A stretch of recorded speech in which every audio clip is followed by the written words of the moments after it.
welcome to the Phantom Zone After Dark. Tonight we're going to be talking about some news.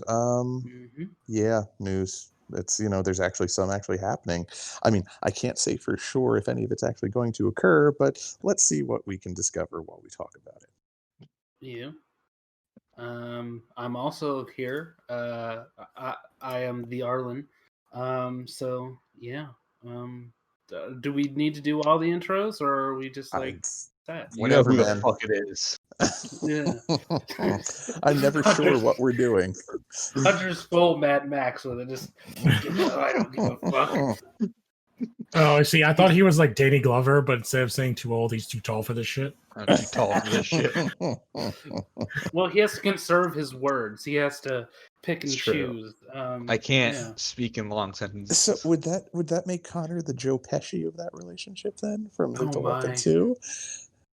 Well, I would prefer the movie Gone Fishing. He's not the Mel Gibson. Like, we're not going.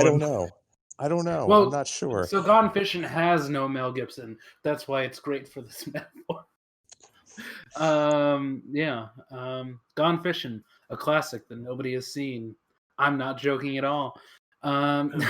See, I prefer the other classic Glover movie with Martin Short, Pure Luck. Oh yeah. I like The Rainmaker. Nice little. You've never heard of Pure Luck? It's a movie where Martin Short has the worst luck, and they're using it to find a woman who also has the worst luck, and Danny Glover is stuck with him. Wait, is that the one where at one point Martin Short gets like stung by bees or something? Yes. I remember that vaguely. He somehow magically falls off of a waterfall.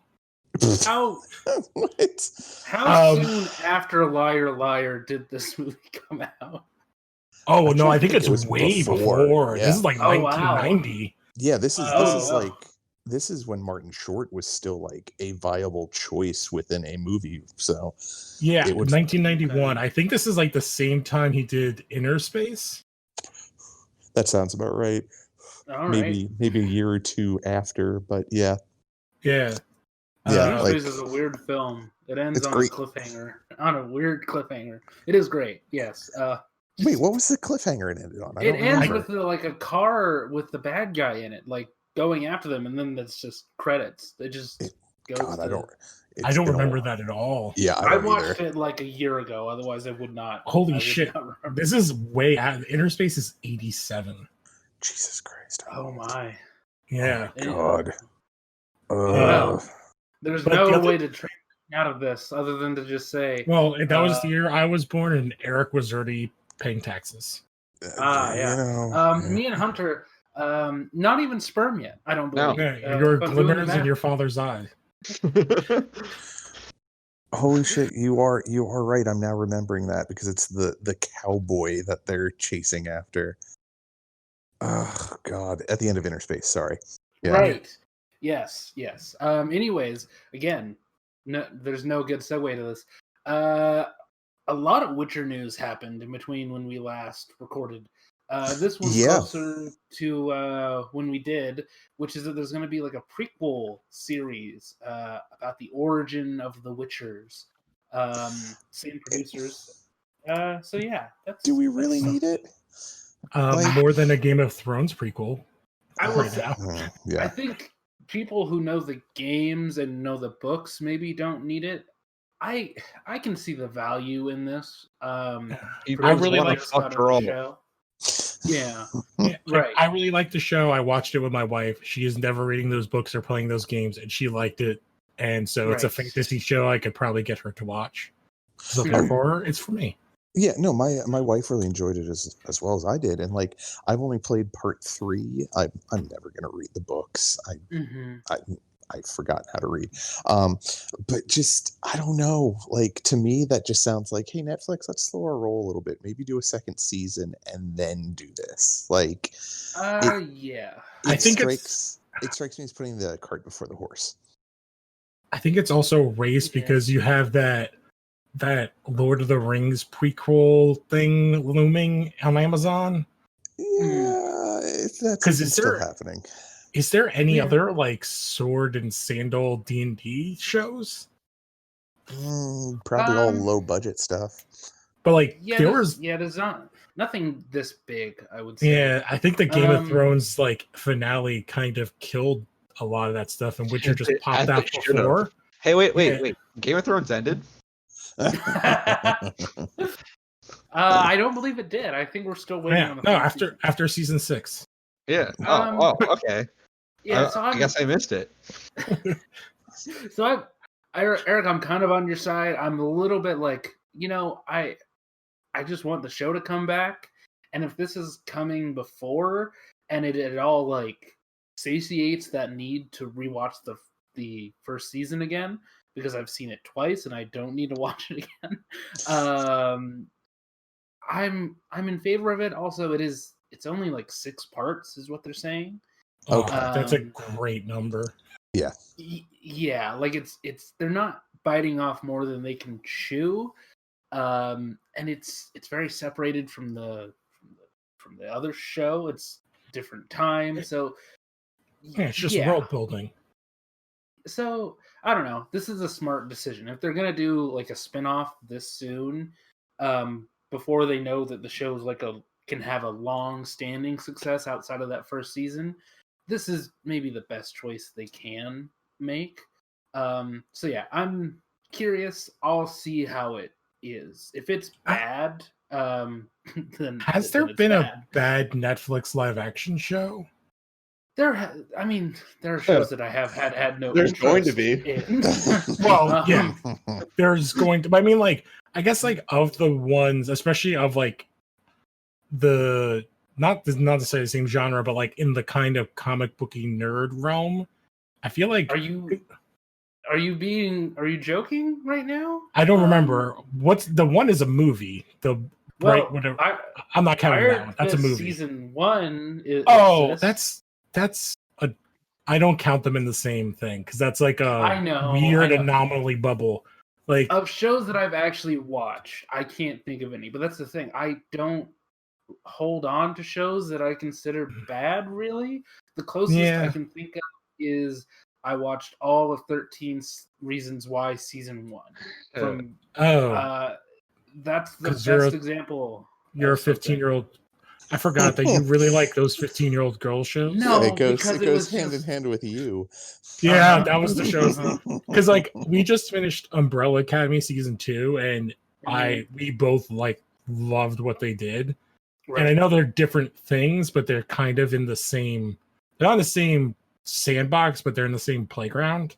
That makes sense. Yeah, no, that makes total sense. I get what you're trying to go for there. Yeah, and so like they did that so well, and that has like a very modest cast considering like the others, like considering like Witcher.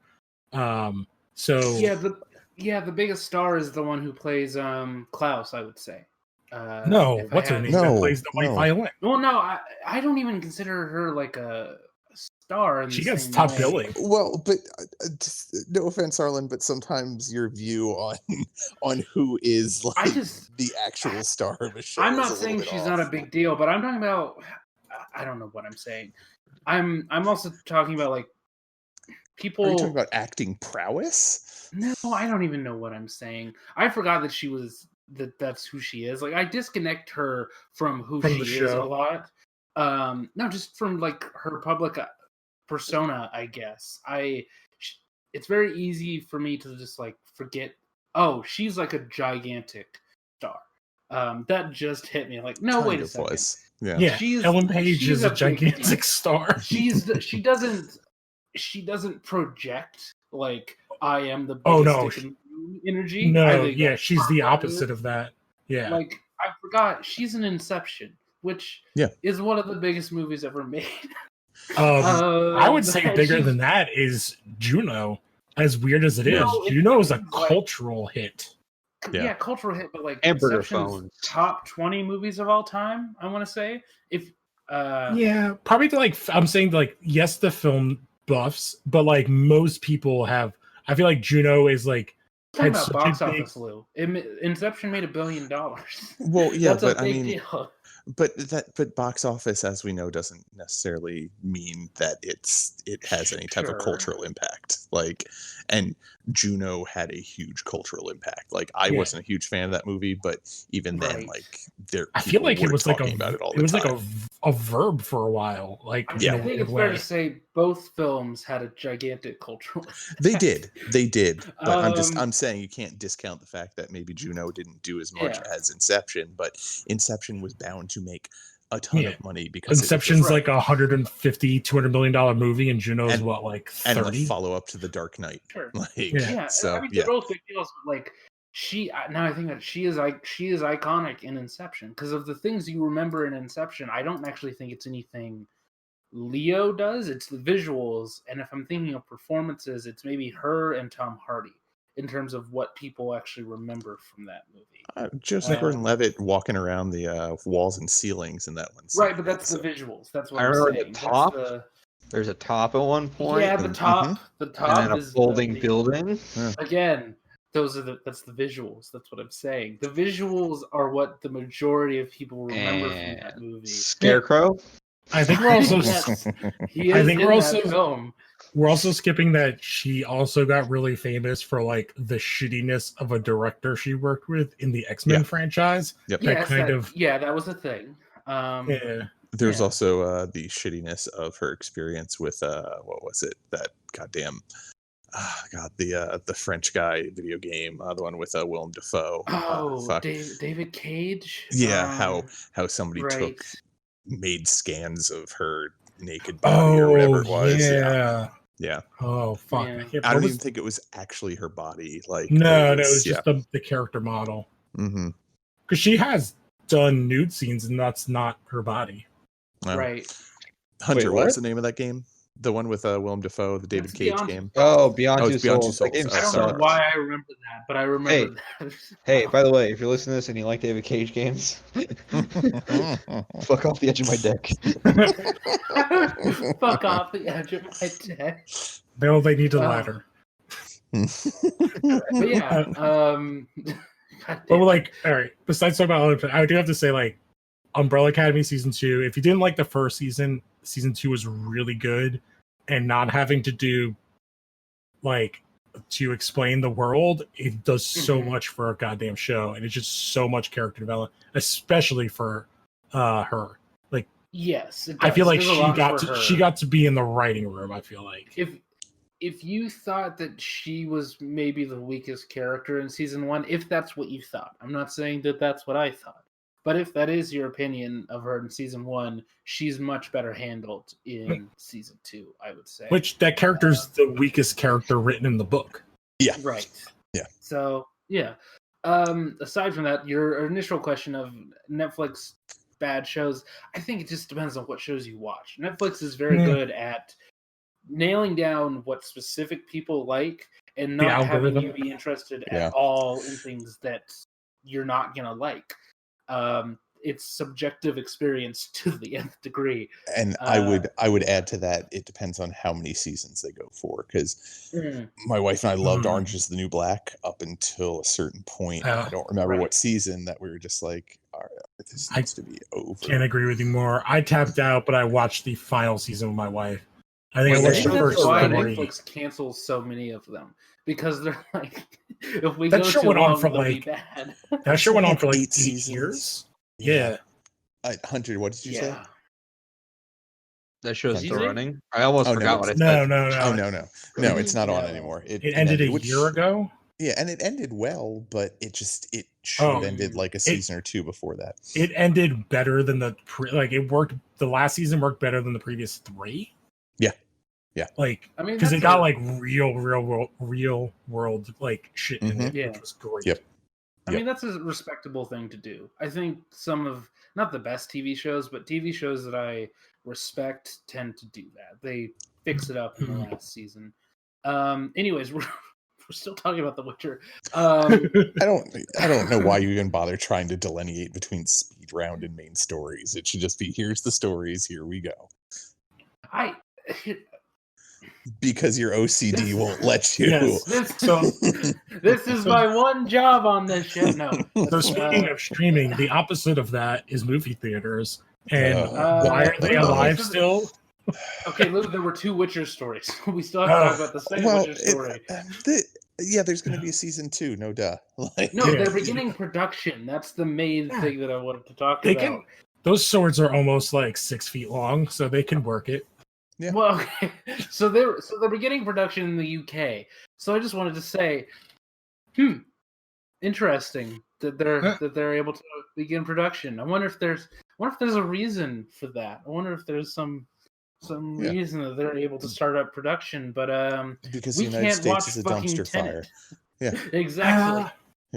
I think it's also like, I would say, compared to like any think about like the CW shows, like the way that show is filmed, it's like 3 people in a scene at most, and they could be far apart. Yep. Like, how do you do some other shows where they're in like an office room, or like, and there's like 7 people, or they have to punch each other? Right. Like, it's not a show set in London. It's a show that I believe primarily shoots in Ireland and far off places away from giant population centers. Yeah, So how many scenes are just him and a horse? Right. Yeah. I mean, well, the last season is any indication, quite a bit. Yeah. So and I want much more. easier for them to be COVID compliant, I think, than again, set in London or Paris.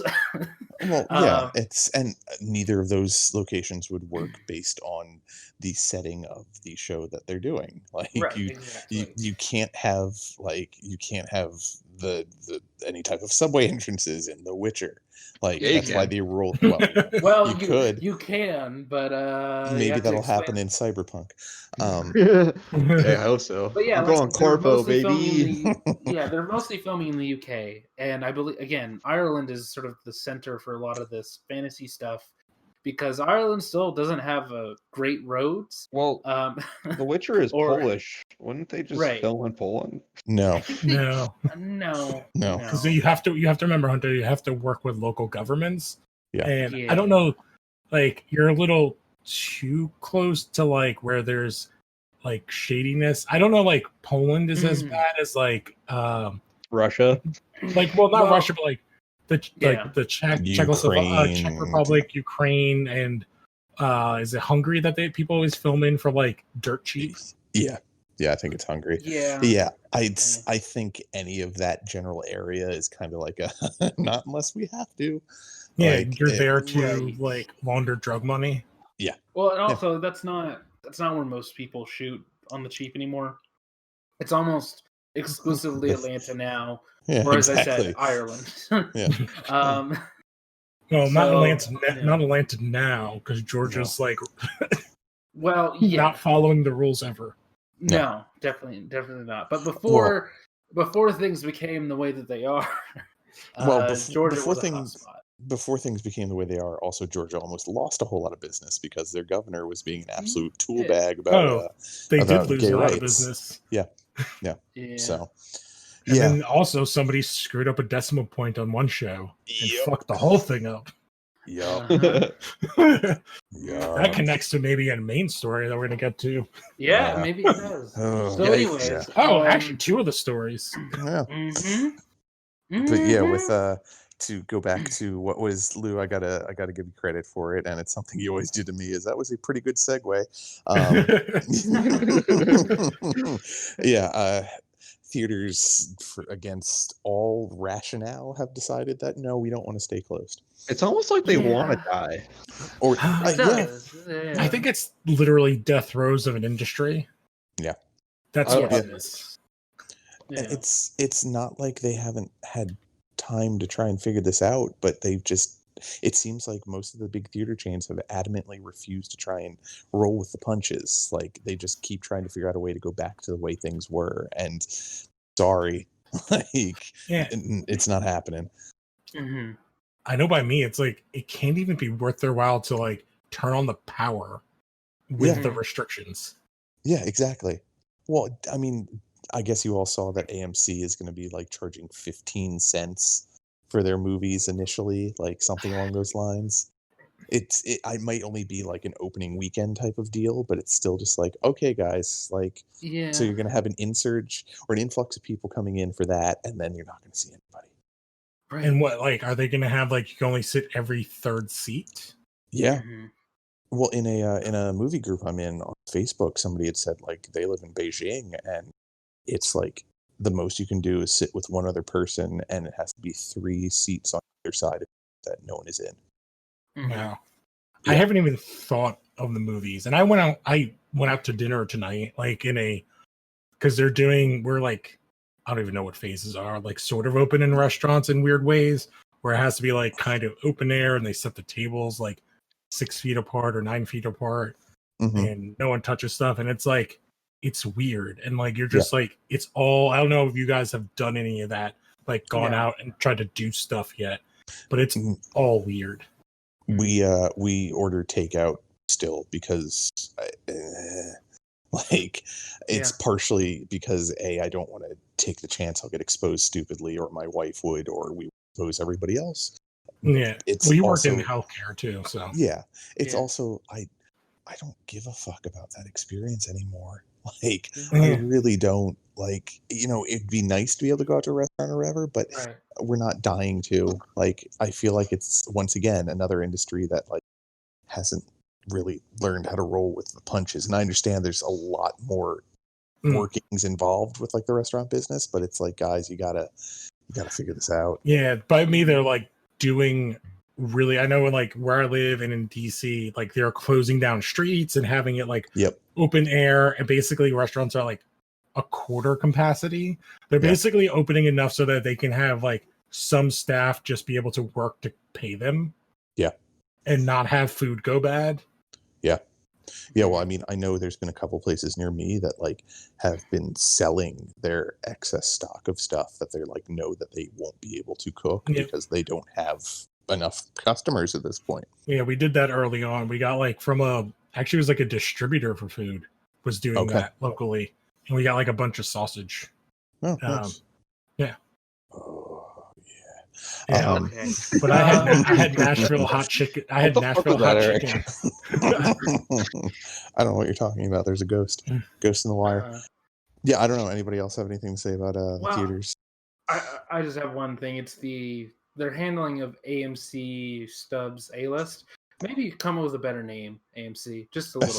Just a little note, and this is something that John shared in the chat a couple days ago, and I'll give them credit for this. They're not forcing people to unfreeze their subscriptions at the moment, or at least immediately after they start opening back up, which that was something I criticized them about. I think back when we last talked about this, that I don't like the idea of being forced to go back to theaters or being told that I have to cancel a subscription, which they have like year holds on. So if you cancel, you have to wait a year to start a new account. Oh, Jesus Christ.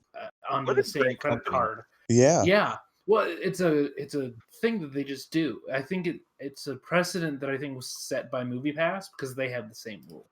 And I think that they're just MoviePass that also a giant clusterfuck, wasn't it? Yeah, it was. Yeah. And I was actually like, I wanted to give them a lot of credit for this, but then I saw that they will be forcing people's accounts to turn back on in December. Because like me, they're just holding on all hope that Dune will happen. It won't happen. It won't. It's gonna be pushed back like everything else. I guarantee it. If things of recent events have any indication. But I think they're going to change this, but I'm not angry about this. This is more than enough time, I guess, if you're being optimistic, to assume that things might go back to somewhat the way they were. Wait until flu season hits. Right. They're still going to have to push this back. No, like, they're going to change their mind. We haven't even gone back to school yet. Yeah. Oh, God. We're not out of the first wave. Like I don't think I can express that strongly enough. It's like we are not out of the first wave, and people need to get the fuck over. The second wave is coming when people have to send their kids to school. Because look at Georgia. Fucking germ farms. Yeah. Yeah, it's so again, I don't want to complain about them saying accounts will reactivate on December because a month from now they might completely go back on this. But that's it's something. Again, it's some time, I guess. I don't think I'll have to worry about it. I don't think I'm gonna be using my AMC A-list program because I think these theaters are gonna go out of business before we're done with all this. Yeah. As much as that burns a hole right through my soul. Hey, man, like, these smarter places started opening up drive-ins, like turning something into a like. If a movie theater used a blank wall, like you have a giant goddamn parking lot. Hasn't bought large empty lots because there are many of them all over this country. There are places where it's just like a concrete lot with nothing going on. And you could easily open up drive-ins right now. I saw a story where, like, I think it was in Paris. They were doing it on, it was either, I can't remember, wherever Cannes is. They were putting it on the water. Like, they put, like, a giant thing, and people were, like, chilling out on their boats, which I don't have that life, but still fucking a baller as fuck. Yeah. And, well, yeah, we have a local theater relatively. It's like 20 minutes away, and they drove out to Maryland to get an inflatable larger than one for your backyard, but inflatable large drive-in screen that they have now in their one side parking lot. And I mean they're like 8 or 9 theaters in their independent, and they also have an IMAX theater, and they have 2 other locations. So they're starting to chain out, but they're still an independent place. And like not before things, but when things were starting to look real bad, they're like, all right, we need to do. And they took the initiative to be like, hey, we can still make money, employ our people. Let's do this. And I don't understand why like the AMCs and the Regals aren't doing shit. Yeah, it's real dumb. Yeah, it's just a lot of sitting on your hands and hoping things will get better. And I can tell you from some experience with that's not how it works. It's almost like they only care about the amount of that credit. You just cut out real bad. Oh, it's almost like they only care about the amount of money they're making, but that could it? Yeah, maybe. Yeah. Yeah. Anyways, it's just, onto other things, at least in my opinion, that why are they doing this? James Wan is developing a Knight Rider remake. Yeah, dude. Don't you? We all love Knight Rider. All of us. I'll say this: it's not that crazy considering his name is actually on the MacGyver show that's currently still running somehow. Wait, what? So it's not insane. But I've seen one episode. Yeah, I haven't read the actual story yet because I was just like, all right, that's a story. They're developing a reboot, and it doesn't say anything about a lead necessarily. Why? But Michael B. Jordan is in this article somewhere. So I feel like he's just a name that they throw around because he's Michael B. Jordan. He's a name you can sell pretty easily. I'm not excited about this, but it's James Wan, so all right. Is it gonna be modern? I think it will be modern. I actually feel like that's less interesting to me. Be scary. I wouldn't like a horror, like if Kit was like, if you took the Child's Play, the new one idea, and put Kit to it, and it basically be like AI Carrie. Okay, that's just. I know that's not Knight Rider. That's just Christine. That's what I mean. Christine, not Carrie. That's just Christine. I don't know if it'll be horror. Eric, I know that you haven't seen Fast 7 because you insist on being an old man about it. No, it's never appealed to me. I'm not saying I think they're bad movies. I'm not really interested. They're superhero superhero movies. They're the superhero movies. They're the Power Rangers without the costumes. Exactly. The cast doesn't appeal to me, and I don't know. It doesn't click for me. So that's why I haven't watched any of them. So All right, it has okay, nothing to do fine, with whatever, you being an whatever. old man yelling at clouds. No, you are an old man yelling at clouds, and I'm telling you Yeah. are. But Hunter, I know you've seen Fast 7. Lou, have you actually seen Fast 7 or not? I don't remember. Which one was Fast 7? Because they kind of blur. Was that the that's submarine, the one- or is that the one before the submarine? That's the one where Paul Walker died. That's the one, and they give him the send off. That's Kurt Russell 1. Yes. Yes, That's the one with Kurt Russell. That's the how one where big the these Rock movies is in are. the hospital for most of Oh the movie. yeah, and he doesn't he like rip off his cast? He rips his cast off with his muscles because he's the Rock. And I believe he punches a drone. I'm not gonna verify that or look that up. I'm pretty sure he punches a drone. So yeah, that's If not, that he's movie. done it in at least another movie. So that was a James Wan film. So I imagine this movie will be very similar to Fast 7. Maybe a little bit held back, a little bit less balls to the wall, cars parachuting out of the back of planes. But we can only... Now it'll actually make sense when people are talking in their car, like other people can hear them, because the car can actually hear them. Right, exactly. Why do people have such a hard on for Knight Rider? It wasn't a good show. Here's the thing. I grew up watching it. I don't care. Outside of that theme, I give zero shit. See, I see them like remake Knight Rider, and I'm like, can we not get like a remake of Highlander? That makes sense, right? I'd be okay. You're speaking my language, Lou. Like you can have the sword and sandals and modern day, in one movie. Yep. Right. Yeah. And have Christopher Lambert play the Sean Connery role. Exactly. Did we just let Villeneuve direct it, because he needs to direct everything that's good like that. Exactly. Yeah. And we could film this in like Budapest for like $12 million. Very easily. God damn it. And like 7 of that is on cocaine. Yes. So yeah, if I see a trailer for this and it looks good, assuming this actually gets made and we go back to actually making movies as a world. Hey, well, this could be COVID. It's just a guy in his car. Yeah, He's 6 feet apart at all time. It could be cool. It could be trash. I don't know. I don't want to make it sound like I don't think James Wan has put his name on bad things. He clearly has put his name on things that I think are trash. But I'm willing to wait and see. The biggest thing I have against this is it'll feel like a commercial for whatever car Kit is. Yes. That's why I think you don't. You just build a new car. You choose a car like what you do with like Batmobile. But that's you make not it how Hollywood works. No, that's whoever throws the most money at them. They're going to be like, yeah, sure. This. What do we have again? Dodge. Fiat. We have a Fiat. Sure, It's going to be.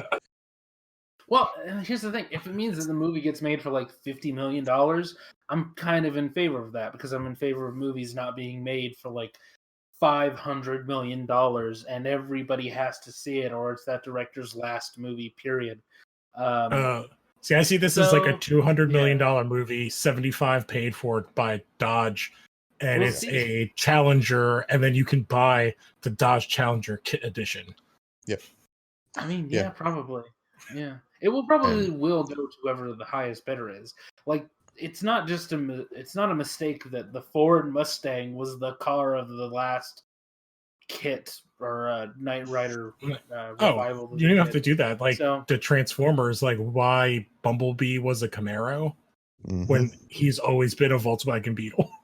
Yeah. Well, all of those cars, I believe, are in some way a Chevrolet. They're all Chevy. Yeah. They paid for that. Is it Freightliner or Peterbilt who was Optimus? I believe they're even owned by Chevy. Yep. So yeah, Optimus Prime is owned by Chevy. Yes. Well, that version of Optimus, he's owned by Chevy. That's hilarious. Yeah, Do you think they can make him? He's Detroit proud. When Optimus isn't filming, he's living in just one of the discarded factory buildings. I'm actually surprised they did not do like a car commercial with like the Autobots in Detroit about rebuilding Detroit. Yes. Actually, that'd be amazing. That would have been great. Because they've done it with interviewed by Michael Moore. And they could have given Megan Fox just the right amount of time she should be on screen. Right, exactly. Anyways, that was the speed round. That's over now. Yeah. So on to the get over it. You act like speed round actually is ever speedy. The main stories. I was hugging about the story that we have to talk about. Yeah. Because it's This one we're probably going to be on this for a bit. So everything is falling apart at DC. Everything. Oh God. Yeah. How many people were fired in one day, Lude? Wow. A lot. Let me look up. It was like crazy. I have it right in front of me. I just got to find the number. 600 layoffs at Warner Media Wow. overall. I mean, I don't. At DC, it was like I think it was like almost every editor was fired.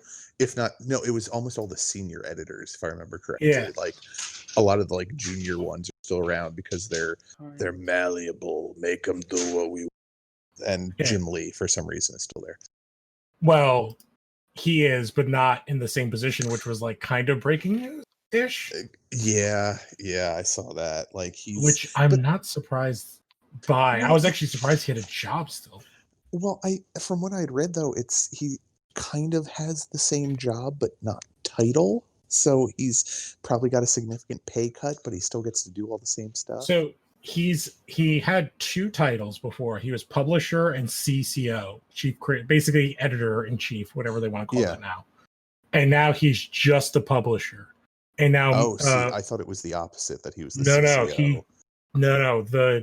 They are two editors. Marie Jarvins and Michelle Wells are editors in chief. And his other title is now gone. Update. Cool. I'm not seeing any solid numbers on how many DC employees, but it's saying it's a lot. And the section that was the heaviest in terms of layoffs was DC, out of 600 people at Warner altogether. They're restructuring the entire thing, top to bottom. Now we have like confirmation that Jim Lee is kind of I feel like he's kind of being moved to like guy who does interviews, and that's all he gets to do. He's being moved to the Stan Lee role. Yes. And because it also, like, the one thing said that they are putting in an outside person to manage DC Comics. Nope, don't like that. Someone from esports is what I had read. Yes. Ew. That works for Warner Brothers. So it's like a Warner person that's standing over these two women running DC. That worked so well when G4 did that. Yeah. And I mean, Kurt Busiek had put something out.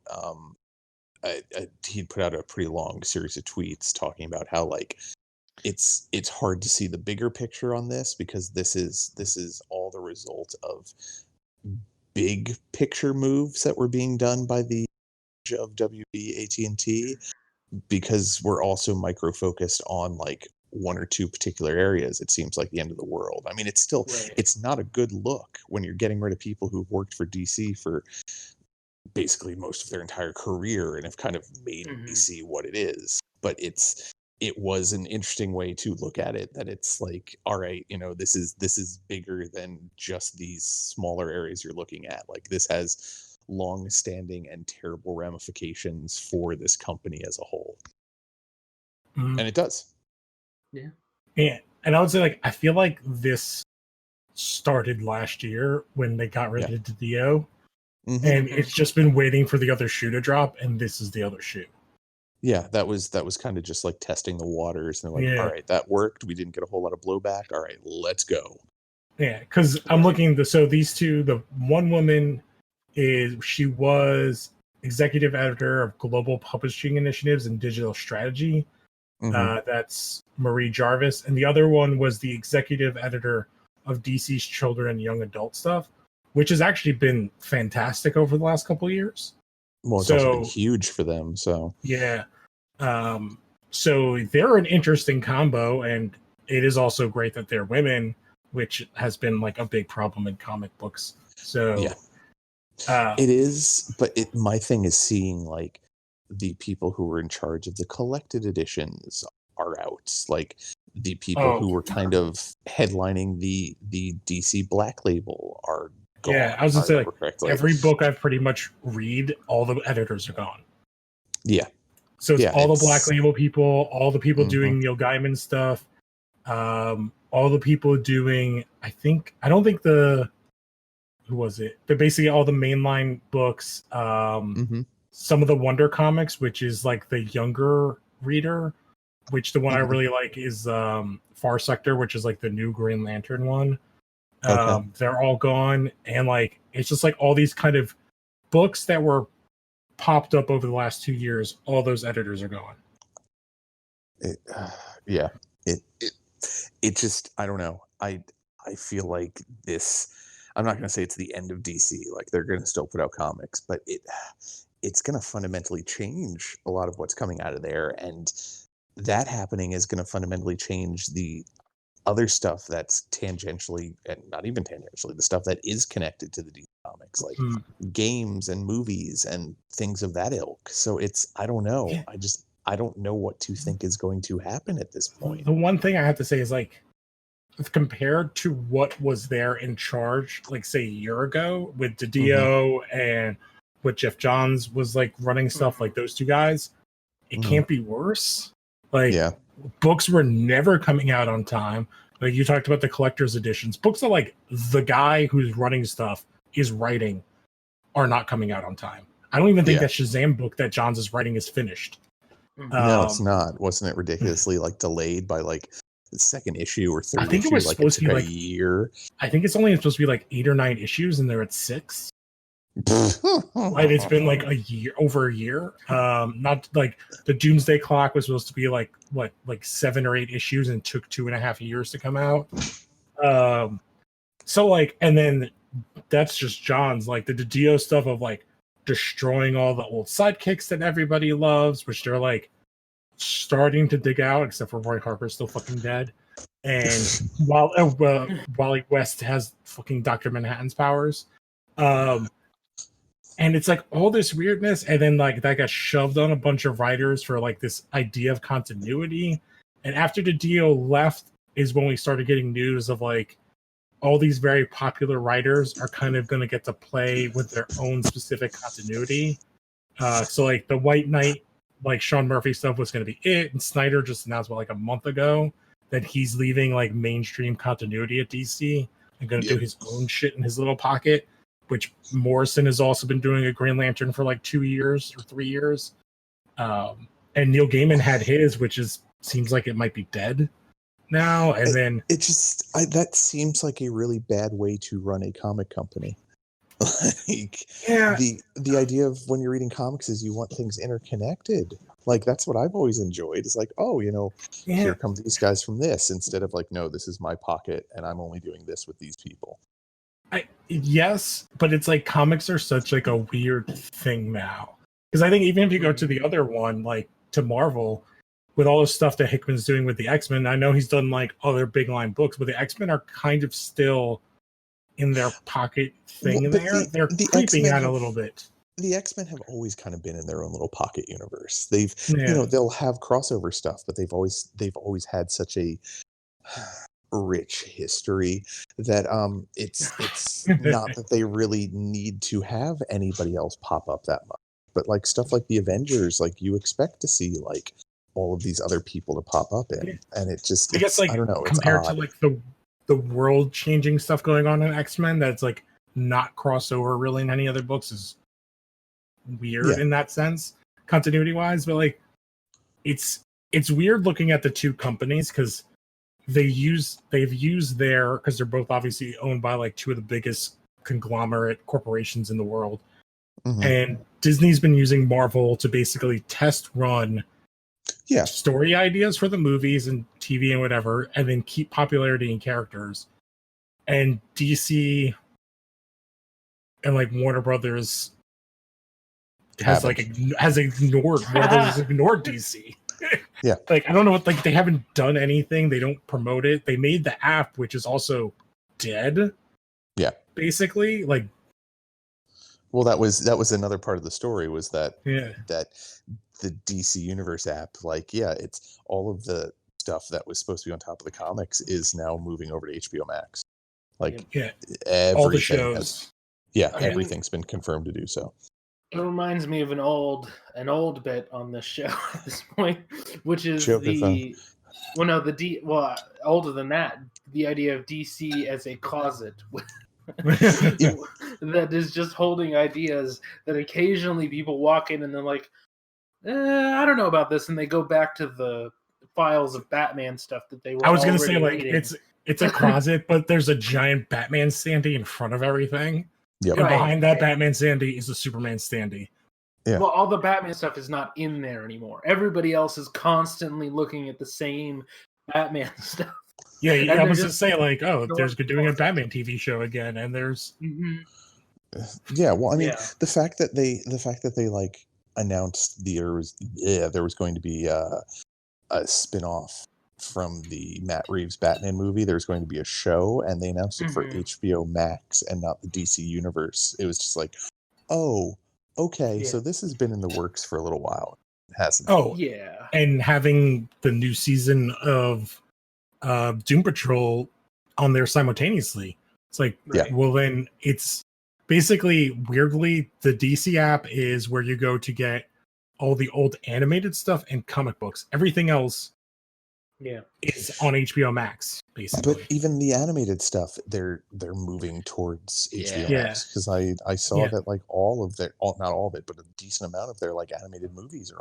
So it's more like the old stuff isn't there yet. Like give it time. The Justice League and Batman and and then when they revive Swamp Thing, like right, when that happens. The DC Universe app from the word go seemed like a bad idea. Like it didn't seem to be the most well thought out thing. It was just, well, we need to do something that Marvel isn't, and it's like, well, maybe there's a reason Marvel wasn't doing that. Like they were trying to jump the Disney Plus app and be Disney Plus and Marvel Unlimited, and then nobody. I don't even know if nobody cared. It just didn't get press. I really wish it was that well thought out. I don't even think it was. I don't think it was that well considered, honestly, that they were trying to compete with anybody. I think that they just did a thing because somebody thought it was a good idea, and I don't think it was. No. Well, I think one of their biggest mistakes was like, if they would have just had like, all right, here's the DC Universe app for just comic, and here's the full-fledged DC Universe app. That might have been a better idea, but they didn't give people a choice. And like, I don't want to spend, like, how much was it a month for a subscription to that? 8? This is like 9. Oh, it's 8. How much was it at the beginning, though? I think it was. I don't remember. Doing like 50% subscriptions for people who were buying like a year. I only know this because Old Al did that. Of course he did. So which you can't even renew for a year anymore, which was a big sign. R.I.P. Well, because it's gone. And I know they were doing an add-on for HBO Max for a bit for like $5 or something like that a month, which was a pretty good deal. It's like, because if you just... They were just trying to pump their numbers up for the DC Universe app, though. That's the thing. Because then they could advertise, see how many subscriptions we got to the DC Universe, and people are just doing that so they could get HBO Max for $5. Right, and watch Perry Mason now on HBO Max. Yeah, I don't know. Like, on the whole Disney Plus thing, I'm trying to be that. Like, Disney Plus isn't really all that great either. Like, it's not 100% their fault, because a lot of the stuff that people are subscribing for is now in limbo because of COVID. But even then, like, you have to be pretty much a Disney fanatic or not already own the Marvel film. You want to realistically subscribe to it for anything that's worthwhile. Yeah, I haven't clicked on it since Mandalorian finished. Yeah, maybe. Yeah, I've randomly gone on. Nope. Going back to I watched Onward. That was the last thing I watched on. I actually use Disney Infinity quite a bit. Interesting. Really? You play with all the action figures? And the toys? Yeah. Disney Plus. You I used stole those Disney toys. Infinity. God, the last person on Disney Infinity, that must have been a That was sad me. day. Yeah. I No, what watched do you? all of that behind the scenes show that they put out for the Oh, Mandalorian. Imagineers? Oh no, No, the thing for Mandalorian. okay. Yeah, I can't remember what it was called. It's like it's something I guess every season's going to cover a different thing. I would assume season 2 would have been Falcon and the Winter Soldier, but yeah. And I've Yeah. heard, like, I watched 2 episodes of what's his name show that they did. That from Jurassic Park. Wait a second. I watched Artemis Fowl. I did that too for a podcast. I'm Oh sorry. no, Arlen just watched it for himself. No, so I watched it immediately after listening to a podcast about the movie, and I heard so many insane things, and I was like, I don't believe that this is real. They made that up. They were just lying. And I watched it, and I found that every single insane fucking thing that they said on that podcast came true. A man shoots dirt out of his asshole, among other things. They never Artemis leave a Fowl. house. Artemis Fowl has cum gutters. His butler is named Butler. His butler is named Butler. They introduce a daughter character so that there's a little girl character. It's his niece, and all she does is bring Artemis a sandwich. And they introduced her with her like doing like kung fu or something, like she's going to be a big part of the plot. She doesn't show up again until the end of the movie. It's weirdly one of the most racist things I've seen in cinema. Is that they have her only scenes in this movie are training for something that she never does, and then she brings the lead white character a sandwich and then walks away. Yeah. What? Well, the thing you guys are forgetting though is you can have the privilege of quote unquote owning Mulan for $30 if you're already subscribing to Disney Plus. Oh, God. Is that what they're saying now, that you can own it? Because you will have it in perpetuity. Yeah, as long as you're a subscriber to Disney Plus. You know what? I'm not going to. You could also just wait 2 months and then it'll just be on Disney Plus. Well, here's the thing. That's how much a 4K Blu-ray is. Yep. So if watching it that much earlier is that important to you, all right. Well, I mean, it's like I'd said in a episode when talking about like the weird choices companies are making. When Trolls World Tour whatever came out and it made all that money, like a lot of these companies that have streaming services were like, well, why can't we make $1 billion off one of our movies? Right. And unfortunately, this is now the future we're dealing with. Well, it also ignores the fact that Trolls is an edge case. By that meaning, it is people who have children who rented that movie multiple times that made it such a success. Yep. That's not going to happen for every single movie that you put out digitally. It's also it's a musical children's cartoon. Yeah. And because Onward did very well, but Scoob did dog shit because it's bad. Yeah, exactly. It's a bad movie. And pun intended. Yep. Yeah. It's well, and that's the thing. Like, I guarantee this is what's going to happen with Black Widow once Disney finally just says, "Okay," and puts it up there. But I can feel doing it for Black Widow, not for Mulan.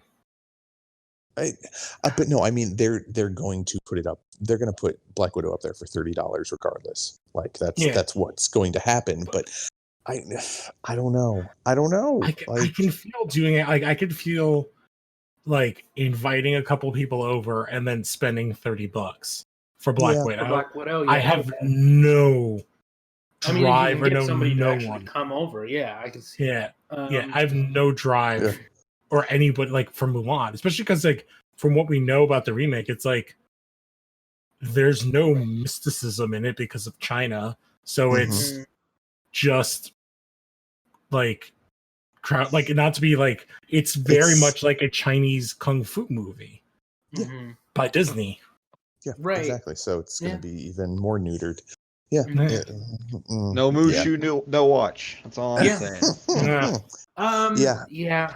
Yeah, we'll see. I don't know if this Mulan thing is an indication of what's to come, unless Mulan is super successful. Well, If that's what this- I mean. I think that's a given. Yeah. If it's successful, this will be Disney's plan going Well, forward. they were hoping that like 3 billion Chinese people would go see it, like forced by Right. the government. Well, many of them still will because they'll be able to go back to theater sooner than us. Yeah, because we're terrible. Our country is full of idiots, and they deserve to die. Yeah. Goddamn rat lickers. Yeah. Yeah. Was but, there another DC story other than that fandom thing? No, the fandom thing hasn't even happened yet, so I don't know if it's really even worth I think talking it's in about. 2 weeks. Yeah, it's on the 22nd. Yeah, it's 22nd. All right, Yeah. so we can talk about that on another episode at Yeah. some point then. Yeah. We can transition to the other Disney related property. Disaster. So Yeah. Lou, how was that Avengers game? Yeah, so I played the entire beta starting, or like the single player part starting at 9:45 and ended around 10:05. Oh, Uh-oh. God. Uh-oh. And there are parts of it I like. So like there are like one, it looks really good. I have issues with some of the character designs, but that's whatever. Like I don't really like the way Cap looks. I mean, you can change. Not to cut you You'll off, be but able like to change it. you'll be able Yes. to change that. It's not when people are like that's a criticism. Like, but there's costumes. Yes, I know. It's more like I don't like his like the way he's bulky. Like he's bulky he in a looks weird fucking goofy. Oh, is it Rob Liefeld bulky? No, he's like barrel I would love if chested he in a was, weird though. way. Like it looks like he's wearing too much tactical gear.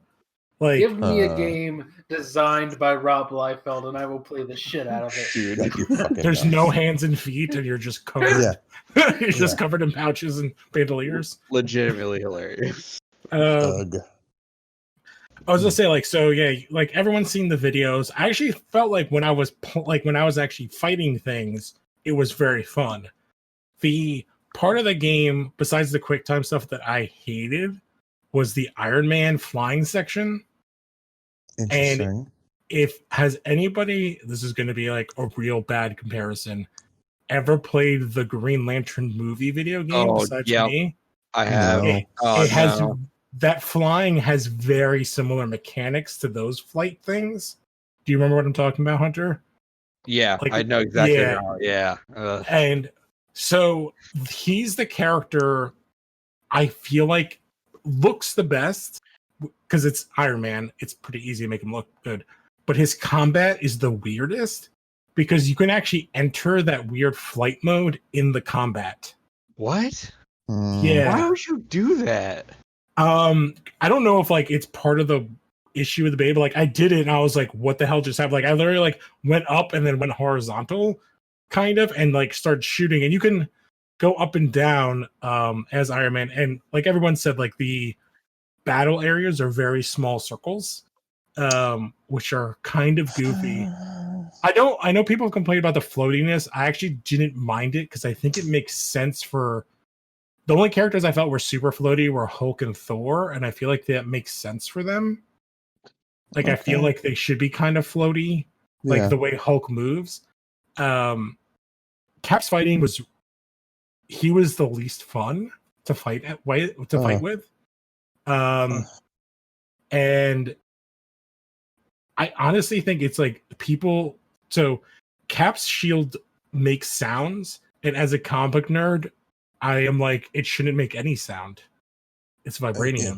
It's absorbing sound. Yeah, what the fuck? It's like that's the thing it does. And the bad guys are shooting sound waves at you. But so like the nerd in me was like, what is going on? Did they not do any fucking research? Like, dude. No, we don't need research. And the Black Widow part, I really like her combat style, but I think they have the problem that everything has the problem with that character, which is a character without any powers. Yeah. They like have her do stuff that I'm like, why is she doing this? Like when that whole scene when she's jumping, it's a quick time event on Taskmaster. I'm like, if she falls off, she just dies. Why is she doing this? Like this isn't what Black Widow should be doing. Like she's not Captain America. So while you're playing it, like I know there's supposed to be an online component. I know you haven't gotten.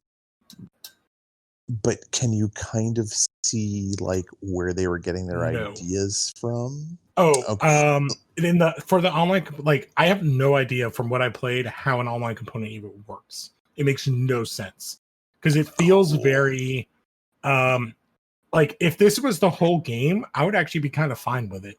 Like if the whole game was just like cutting from one character to another, or even doing missions as one character and then like that mission's over and like clicking to another character and like playing that because budget version of a Telltale game, basically.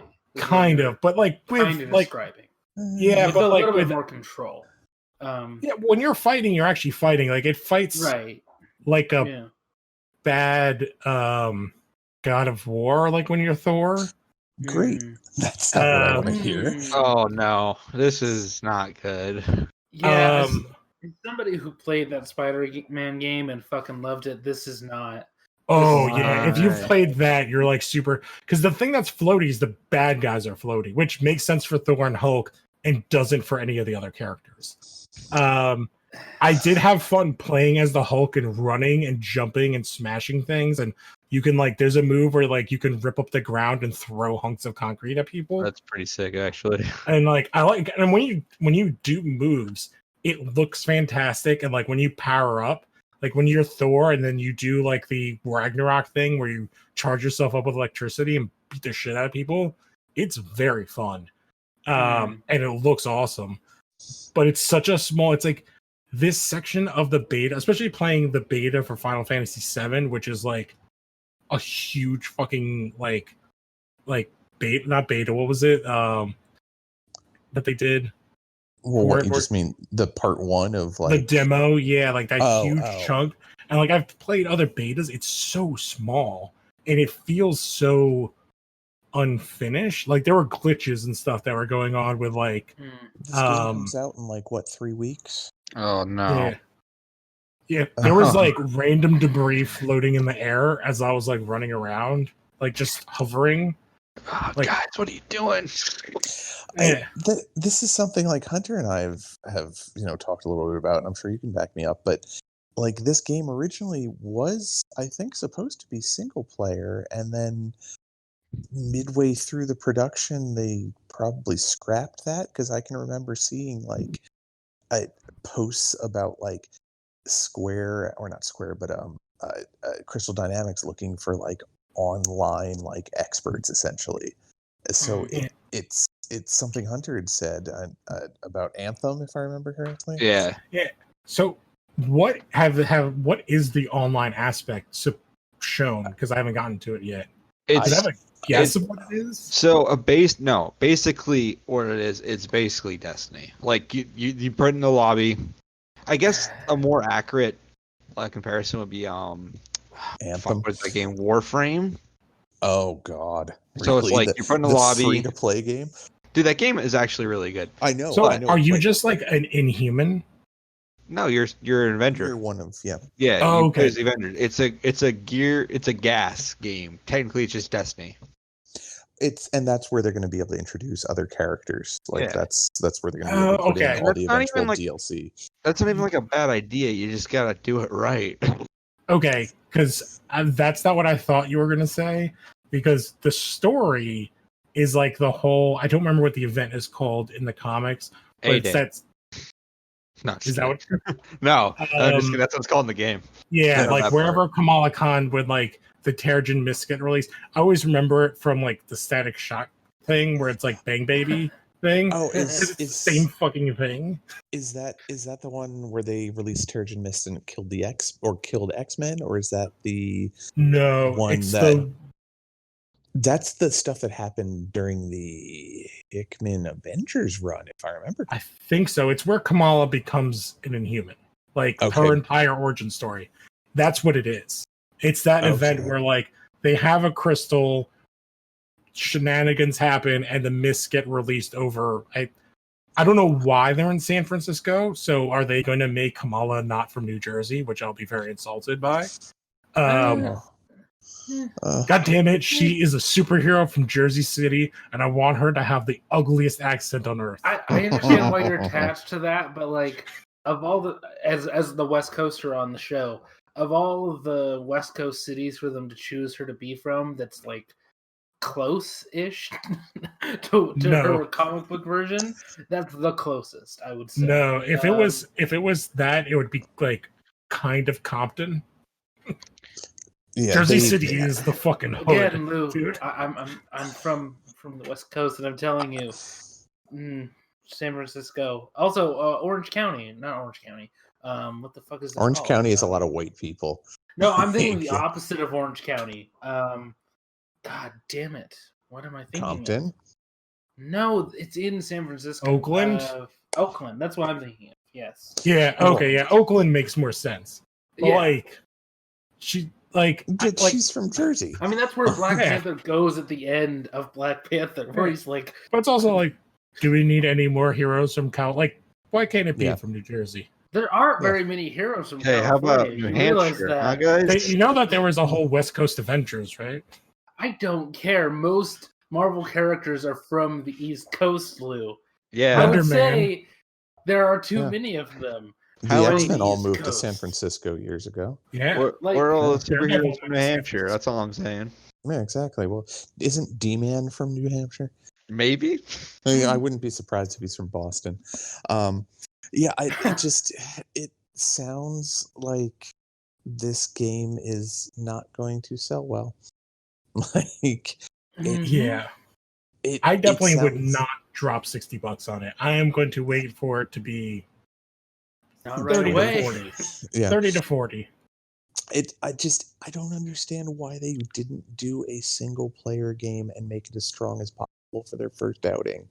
Like, I get it. I understand why they wanted to do on that way, but you have to make a good game first. Yeah. I think that they should make. Wait, no. Hold on. Mm-hmm. I got to finish a thought that I had. Moon Knight. Why don't they make a Moon Knight game? Because there's no NC7. Like, what is it? Like, what's the thing past M? AO.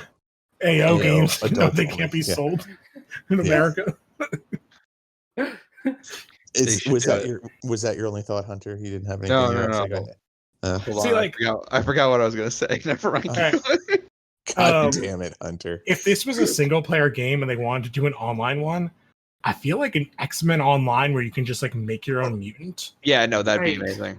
That has existed, but like a big one where they put the marketing behind it, I remember my thought. So, Suicide Squad, that game just got announced, right? Mm-hmm. Yeah. That game only really needs to be slightly better than this game, and it'll probably sell really well. Yeah. Oh, barely. The way Disney has handled video games in the past is if they don't do well, they're just we're never doing that again. Right. And that's what I'm afraid is going to happen here, is that instead of making the smart choice, they made the greedy choice. And it just Yeah. Well, so I just want to say, do you know when they decided to make this game an online game? Was this a year ago? Was this 6 months ago? This had to been relatively it was, I would say, probably a year, maybe year and a half. Yeah. Okay, I was going to say, judging from Lou's comments about it being kind of rough, it was definitely recently. Yeah. Well, it's weird then if it's super recent that Jedi Fallen Order came out, changed their minds about video games, and they're just going with this as is. They're not going back on their decision.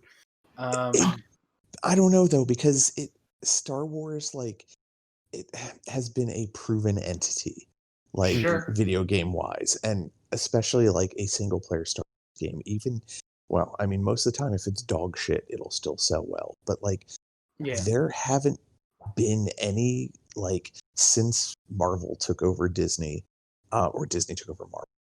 Right. There haven't been any games based in the Marvel universe or Marvel mainline stuff that have been released, and this is their first big outing. And you've got Square Enix, you've got Crystal Dynamics, and then you've got Eidos. Is it Eidos Montreal who's involved? Right. You've got 3 huge companies, and this is the shit they're putting out. Well, and we've talked about it in the chat. Even before that, it's Marvel hasn't. They've had Ultimate Alliance, Marvel vs. Capcom, and the Lego games, and everything else they've pretty much done over like besides Spider-Man, because they haven't had the rights to that in forever. Well, and even then, that's like a frenemy thing. I was gonna say, Yeah. Well, I would have taken some hints from Spider-Man, but they're still like, well, we can't do the same thing that Spider-Man did. That would look like we're copying. No, you should them. keep doing that. Yeah. You should totally do exactly. I would buy Isn't that every what, like, game. Didn't they have a Hulk game for the 360 that was like kind of like that? Yeah, I know, want to it was revise for what I the just said about Xbox. Spider-Man. Dude, Just make a Hulk game Ultimate that's Destruction? perfect for the individual Yes. characters. That's That my. game- What for Yeah. individual X-Men? You want? Well, you no, want just games? if you're doing games of these characters, make the best game for that character. That's what makes the most Yeah, sense to me. that That's why actually, Avengers as an idea kind of never made sense because it's like, well, what's I the point of agree that? with you. From playing the beta, like the combat works well for physical like characters like Thor, Hulk, Cap, and Black Widow, and that's why like Iron Man plays so weird because Iron Man's not a punchy character, so having him punch people is goofy. Like it doesn't play right. Yeah, Iron Man should be. I don't want to say a puzzle game, but No, puzzles that's a aren't terrible bad idea. No, but puzzle adjacent, I should say. Like using your mind should be part of that game. It should not just be you blow stuff up. It should be blowing stuff up in the right way to get through a situation. Iron Man should be like a Gundam game, but like yes, Iron Man. yes. Like I would say like a tactical RPG or something like that. Like My thing was like, why not? While they were doing all this and they realized it was going to be a bit long, like why not put out a side-scrolling beat 'em up that you can put out on like downloadable only and sell it for like $20-$30 and put all the bells and whistles on that. Like that would have been a great way to introduce people. Like, hey, or Marvel, Disney/Marvel is making video games. Some side-scrolling beat 'em up that we made. They have, I think, a couple of mobile games. Oh, like, fuck you with that. But like that's mobile games. I know, but like that's like a thing now. So like, oh, I know. But if they did support like cross-play with that, it's on consoles, it's on the iPad and Android tablets. Like Marvel Champions is it called? Yeah, and no. Just they do have a Marvel trading card game, like a game where you like just collect cards, and it's actually pretty fun. It's not if you're like into that sort of thing. It's a really good card collecting game. But to go back to it, like besides like because Marvel Ultimate Alliance and Lego are kind of the same style Diablo-esque games, kind in a of weird way, and then Spider-Man and the Incredible Hulk game are kind of the same genre. That's like the only thing that's ever worked for Marvel. Yeah. They've never had anything like a Arkham. Like there's that one Wolverine game that's from, and that's maybe they should have an Arkham game though. Yeah, maybe they should. Yeah. The Captain America game that came out on the 360 and the PS3 apparently very much a Captain America Arkham game, but it's essentially a reskin of Arkham Asylum. But they tripped over their own dick getting to that, so that's not really like a win on them. Yeah. I'm so crestfallen. See, like, that's where they could do. Imagine if they did Arkham, but it's Moon Knight, and you just straight up fucking kill people. Don't even start with me. Like, and it's not like I'm not going to play the beta when it goes wide weekend, but I'm already just like, well, a lot of people I trust are saying this isn't great, and then I'm also seeing a bunch of people I don't know who they are saying like, this is not good. To piggyback on that point, you guys are the guys that I trust. And it's you guys very are pretty. So I would hope with the amount of money they've put pretty, but that's not when it's not glitching and the cutscenes are gorgeous. But right. I don't know. I'm just gonna spend the money I would spend on Avengers on Cyberpunk. Honestly. Yeah. That's where I'm at. Yeah, I think that's probably where I am too. Anybody else have anything to say about the event they wish they would do right? I don't think I got anything. That we should have a Hawkeye game. We should actually. I would like Avengers game. I just remembered another Marvel game that was really amazing. The Punisher game. Oh, dude, the original Xbox. Dude, that game rules. That game is so good. Yeah. And it's not a Spider-Man type game. It is basically what a Hawkeye game would be. That's what reminded me, Arlen. The craziest thing about that game is it has Marvel characters that weren't in the movie. It has Iron Man, and it has Matt Murdock. Yeah. That's fantastic. And it has Nick Fury. Mm-hmm. Oh my! Does he have Black Widow too? I think so. Thomas Jane does the voice of the Punisher in it. Yeah, and you can kill someone with a rhino. Mm-hmm. They just go fucking insane.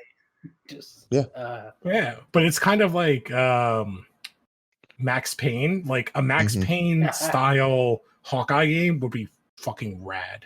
Well, my idea for a Hawkeye game is something similar to Metal Gear Solid 5, just like very heavily open world, where you can just like set up dominoes to go down as you will. Actually, that'd be pretty sick.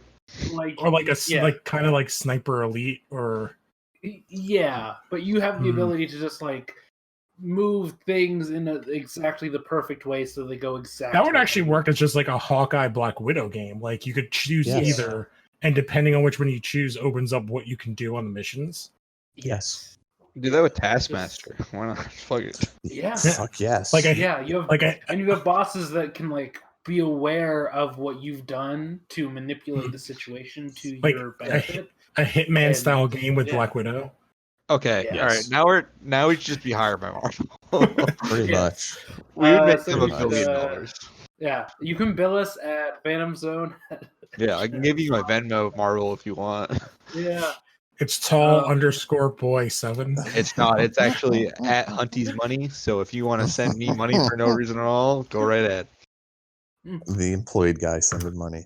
All right. Now to talk about something far less exciting. Something that I have no clue about. This is something that's an Arlen pick. So take it away. Yeah. So the main thing is that Paramount has no idea what they're doing with Star Trek at this moment. Wait, this is news? Yeah, I thought we all knew this. They are unsure what to do. And part of it has to do with COVID. But they're another shocker. They're actively working on everything that they have in development. So the Quentin Tarantino Star Trek, based off the episode A Piece of the Action. Has anybody here watched that episode of Star Trek that I'm referring to? No, where they go to a planet full of 1930s gangsters who... Oh, yes. Yeah. Okay. I vaguely remember it. Yeah, so that's the movie that Quentin Tarantino wrote that he might not direct. So they're looking at that, and possibly they're going to make that. And then the other one is the Noah Hawley Star Trek script, which they might not do. They probably won't do. And the detail that I heard is that it has to do with a pandemic in space. And he wrote this before all the current stuff that's going down. So, yeah. Wouldn't that be the smart and brave thing to do, though? Is do that script? That's what I would do if I have Noah Hawley writing my Star Trek movie. But I'm admittedly a whore for Noah Hawley. Yeah. So, I don't know. The Quentin Tarantino one is always really odd, and especially to base an entire movie around a particular episode from the series. You don't want to see Spock drop the N-word? I was trying to figure out how to figure that out. Yeah. And see a horror's feet for 12 minutes?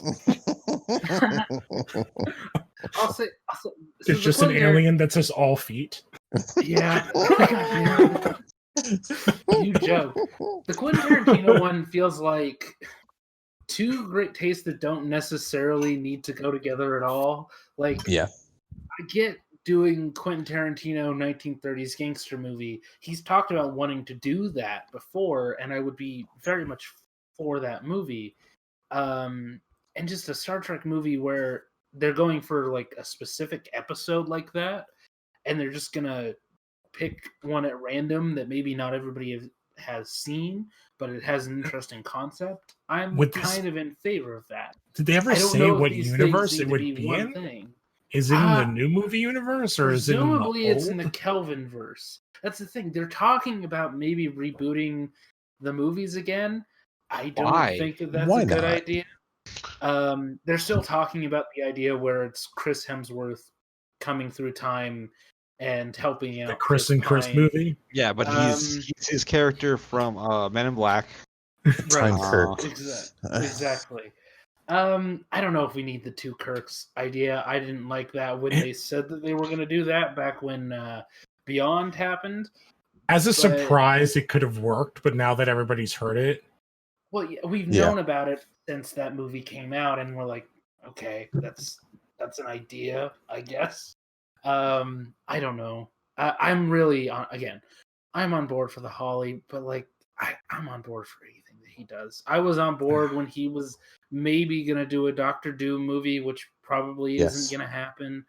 Like that would be so awesome. Just anything that he does at this point. Well, now it's definitely not gonna happen. So no, it's definitely not gonna happen. Like apparently he still has like a seat in Marvel, and they allow him to go to meetings. But I don't think anything he ever pitches to Feige is ever gonna get made. He just needs to make a really obscure character. Like again, Hunter's favorite character, I feel like in him would mesh very well. Noah Hawley doing Kushnu. Oh, Kushnu. I love Kushnu. Stop it. God damn it, Hunter. I don't know. Like, I think part of it is just that I don't really care that much about Star Trek anymore. That's why I can't really get enthusiastic. Like, if there's something good, I'll watch it. But it takes a monumental effort for me to be that interested in Star Trek anymore. For me, it'd have to be connected to Discovery, because it's the only current thing of Star Trek that I give a shit about. And if it's not sort of like, and I like that Spock, like I thought he did a great job. I love how it's connected to the original series and all that stuff. So like going away from that, I feel like it's a step backwards. Like it kind of goes to the whole DC thing with continuity. Like part of all that stuff working in all the like the 17 shows is that it's all in a shared continuity. No, I agree. Discovery is maybe the best thing that they've done in years. I still really like what the Kelvin timeline could be. Beyond, I thought, was a good movie. I think that was a smart direction to go in. I feel like it's the right balance of classic Trek and new Trek, but apparently that one didn't do well, so we don't get that, and we get a lot of weird takes that are kind of just out of left field. So yeah, I don't know. I'm curious to see where this goes, I guess. I mean, if either of these movies actually get made, I will be surprised if anything gets made. Because I feel like you need to have people in charge who actually give a shit about Star Trek and aren't just seeing dollar signs that I don't really think exist. Like, I think there's a lot of people who have it in their heads that they can just turn Star Trek into a money farm the way that other franchises have. Never gonna happen. No, like if that would have happened, CBS All Access would work. Yeah, exactly. Money building. Like Roddenberry didn't die somewhat wealthy because of the show. He died well off because of the fans, because of other stuff that wasn't completely tied to Star Trek around it that he was able to profit off of. Star Trek was never, it's like one of the things, if you ever watch the Toys That Made Us, like watching the difference in how Star Trek and Star Wars were like commodified is an interesting look of like two sci-fi things from relatively the same era with like two very kooky leaders and how they had completely different ideas of commercialization. You calling me kooky? But yeah, like you don't sound Muppety enough. I think you're doing Lucas, right? Yeah, I'm trying to. It's hard to. You just have to do high pitch, but I can't do that. But, it's like it's a lot like trying to cash in on Sopranos to me. Like it's, and I know that might not be the most obvious comparison, but I think a lot of HBO stuff hits in the same place where up until recently, at least, HBO stuff was successful. It was something that people watched, and it made money for what it was. But it really wasn't until Game of Thrones where it was like, buy all these toys and buy every single DVD. Which you say? I don't know if I agree with that, because Sopranos, like, that was all over the place, like on T-shirts and like in. Did they make a video game? It was, but also, I mean, like, before the pandemic, they were like, that's what Paramount is trying to do. They're trying to be Marvel, and they're trying to be Star Trek. Good try. They try. The mouse and is just sipping on a macchiato, laughing. Yes, he is. Yeah. And they're not gonna get it, and that's what they want, and that's what I'm getting at. It's like Sopranos is successful. It's a big deal for what it is, and I think Star Trek is closer to that in terms of what it can do. I would like say cultural more relevance. Empire, than cultural relevance. Sopranos is probably as big as Star Trek, and they were trying to do the movie. The pandemic postponed that. Yeah. Here's the thing, like, I think even the people behind that movie, I think what they're expecting might be a little bit less than what they're actually going to get, but I don't think that they anticipate like $1 billion. No, and it's also like it was a show. I think that they're fairly regulated in what they expect to come out of it. Yeah. And also, that show, the difference is that show was built around like this had never been done before. It's like a genre that everybody loves, and it's done on such a kind of smaller scale, and they went to like one of the greatest actors of all time. Yes, and like that's the part that like Star Trek is kind of always missed until like Patrick Stewart. Sure, which I feel like then it was kind of a little late. Yeah, sure. I just mean like the way that it penetrates the culture is different. That's really what I'm getting at. It's not these like large bursts of penetration.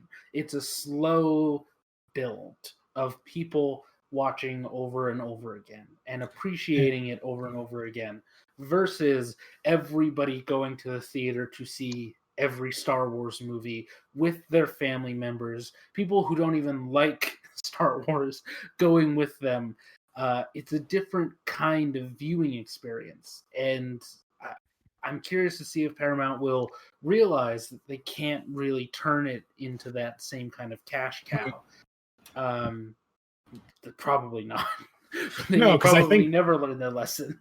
Yeah, because like we said, like I think the big difference there between those two is that like they never got the commodification never happened, so it never had that next level penetration of Star Wars. Like Star Wars,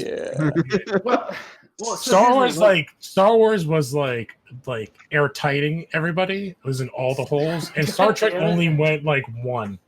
Yeah. Okay. So I don't want to turn this into a giant Star Trek cast because that's not what we're doing. But Star Trek at its most successful, that happened because of the way in which they were airing the show.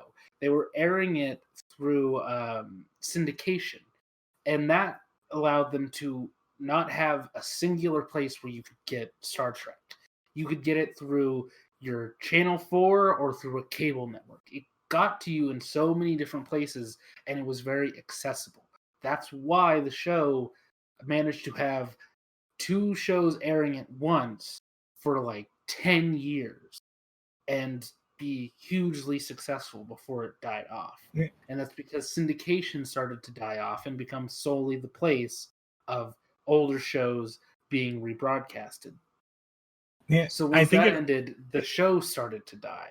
And trying to make it a singular thing where you only watch it on CBS All Access, a service nobody has, is a surefire way to kill your franchise. It's also the goal should be YouTube or Netflix, like you have everywhere else in the world. I think the other thing is Star Trek still suffers from an era where it was the TV show and Star Wars was a movie. And I think it will always have that problem, even though like it has its movies, but it always started off and is strongest as a show and not a movie because of the way Roddenberry wrote that original show. It's smaller. It's not as epic, and like that's what I like about it. What is working great, which is why I like Discovery. Mm-hmm. Yeah. Anyways, if we don't want to talk about it anymore, we can move on. I don't mind. Please. But, So we want to talk about other robots in space? Yeah. Yes. Let's talk about weird robots directed by Ridley Scott, because I'm so excited. This looks so good. I'd never heard of this, and then I saw the trailer, and I was like, "Give it to me now!" All of it, all over my face. Yes. Yeah, this looks really weird and just big, dumb, not dumb, but just big sci-fi. Lots of weird visuals and I think clearly this is very real visual effects. I think this is where Ridley Scott should have been going for years. Mm-hmm. Like, don't get me wrong, I like his. There's very few that I think I've seen. I like his movies for the most part, but there's very few that I'm like, yeah, that was okay. But his biggest weakness has always been like he doesn't get enough time to tell the stories he wants to tell. Yeah. And he tries to squeeze in 4-hour movies, and they get taken away and cut. Yeah, and all he wants to make is Blade Runner. That's all I want. And that's what the show is. The show is Blade Runner. And then when the director's cut comes out and it does gangbusters, the studios are like, oh, we should let him do a long movie next time, and then they don't. So having however many episodes is going to be, I'm going to guess probably 8 to 10, being that it's HBO. It'll be his ability to tell a 10-hour story, and I'm so excited about that. Yeah, it gave me season 1 Westworld vibes in the positive. Yes. I was like, ooh, which I've never even seen the second season. But when I thought that show was going to be good, so that's they all tricked us. Westworld was good. You guys don't. The first season's good. That's your. Wait, there was another season of Westworld? They made a season after season 1. Is that what you're telling us? It's in the same place as American Gods. No, that's a completely different thing altogether. That hurts my heart. But yeah, this show looks cool. It looks visually, again, it's big sci-fi, big ideas. That's the kind of thing that I feel like is dying outside of the Star Warses, and even that is kind of just a rehash of the other Star Warses. And it's watered down sci-fi. It's not doing any hard sci-fi, which this looks like it has the potential to do. Mm-hmm. And again, weird design choices that I'm like, give me that, give me all of that. I don't know. It felt like sci-fi, like Blade Runner meets Mad Max kind of aesthetic. Yeah, in I can see that. that I was really into, the desert dirtiness. It gives me Enemy Mine. Or Enemy Mine or Enemy Mine with Lou Gossett Jr. and I can't remember his name. The dad from Dennis Poltergeist. Quaid. Yeah, that's it. It kind of gives me those vibes. I'm very into this. It's the pilot, 2-hour pilot, directed by Ridley Scott, I believe. And then it's his son, who isn't a bad director, but maybe he should only direct TV, and he shouldn't direct movies like Morgan. I have no idea what that movie is. That's the movie with Anya Taylor-Joy. She did right after The Witch, or it came out after The Witch. Where is it in relation to New Mutants? I don't remember, but it's basically Ex Machina. It's essentially the same thing, from everything that I saw, and it has the other Mara sister in it. Kate. Kate Mara. I think she's the more famous one at this point. Yeah, but it seems the one from Fantastic. Anything he does with his dad seems to be fine. He did those Alien Covenant shorts, which are better than the actual film. Sadly. So he's not a bad director, I would say, and it's the writer of Prisoners, the show, which is actually the thing that makes me the most excited. Because Prisoners is fucking great. If you haven't seen Prisoners, go watch Prisoners. Well, on the note of HBO shows, I'm not sure who the director is, but there's another show that I saw. It has Jude Law. I can't remember the actress's name. She was in 28 Days Later. And it looked, at first I'm like, oh, they're just adapting the Burning Man. But then I'm like, wait a minute, this looks like it might be something different. The one that's like the small like seaside town in England, I guess. And all types of weirdness goes on. I saw like screen caps. I'm avoiding trailers for the most part if I can. But just watch the friggin' trailer, for fuck's sake. But here's the thing, it sounded cool though. All I need is Jude Law, honestly. Jude Law on HBO, you have the third day. Yes. Yeah. Yep. A man and a woman make separate journeys to a mysterious island off the British coast. Yes. Yeah. You have. Also, looking at his IMDb, I just learned that he's in a Peter Pan movie. 2, they're making another Peter Pan movie. What? He's cast as Hook. Yes. Delete this. Yeah, he's gonna be Hook. Didn't we do this already? Like 7 years ago with Hugh Jackman as. Why do they keep trying to do this? Oh God! Why do they keep trying to do Knight Rider? Wait, okay. They try to do Peter Pan actually. So Peter Pan makes more sense to me than Knight Rider, and I still don't think Peter Pan makes sense because why? Why? Who cares about Peter Pan? The last one was literally fanboys. It was 5 years ago with Hugh Jackman. Oh, and guess who's in it? The other Mara sister. Oh, Rooney Mara. Do children care about Peter Pan? No, because they don't know what it exists. Right. Yeah. If they don't care about Peter Pan, why should we? Children only care about cars. That's all I know. I feel like with other characters like a King Arthur or a Robin Hood.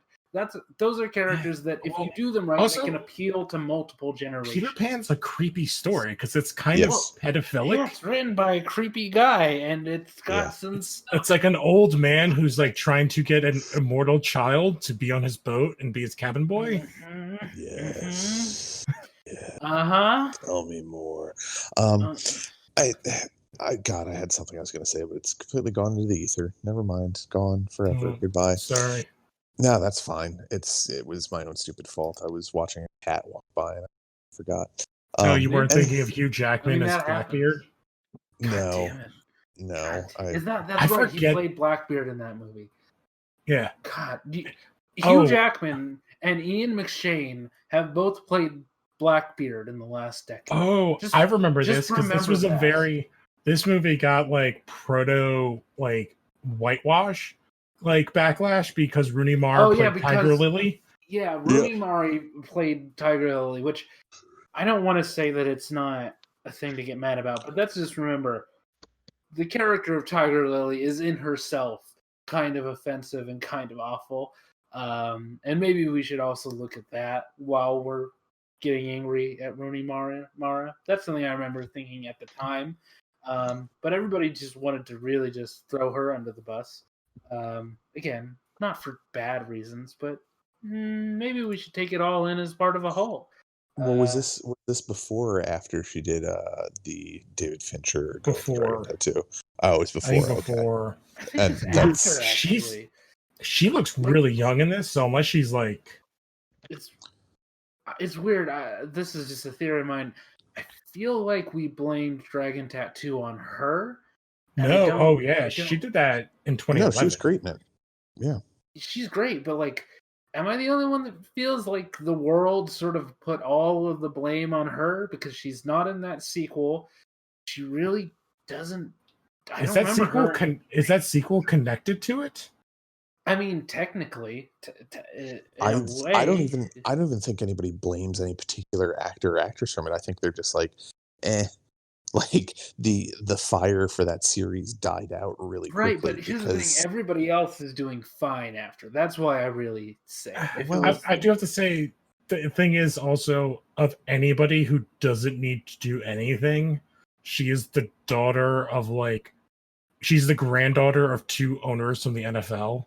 From 2 separate teams. I agree with that. Kroll is great and should be in a lot of things, and he's a rich son of a bitch. So, I don't know how her nickname is literally the last name of an owner from another team because that's how. I just think it's weird. Am I wrong? Has she been in a bunch of stuff and that I just don't remember? I'm looking at her IMDb. The biggest thing she did after that is Pan and then Kubo. Carol was actually supposed to be quite good. Okay, Carol. All right. It's a Todd Haynes film.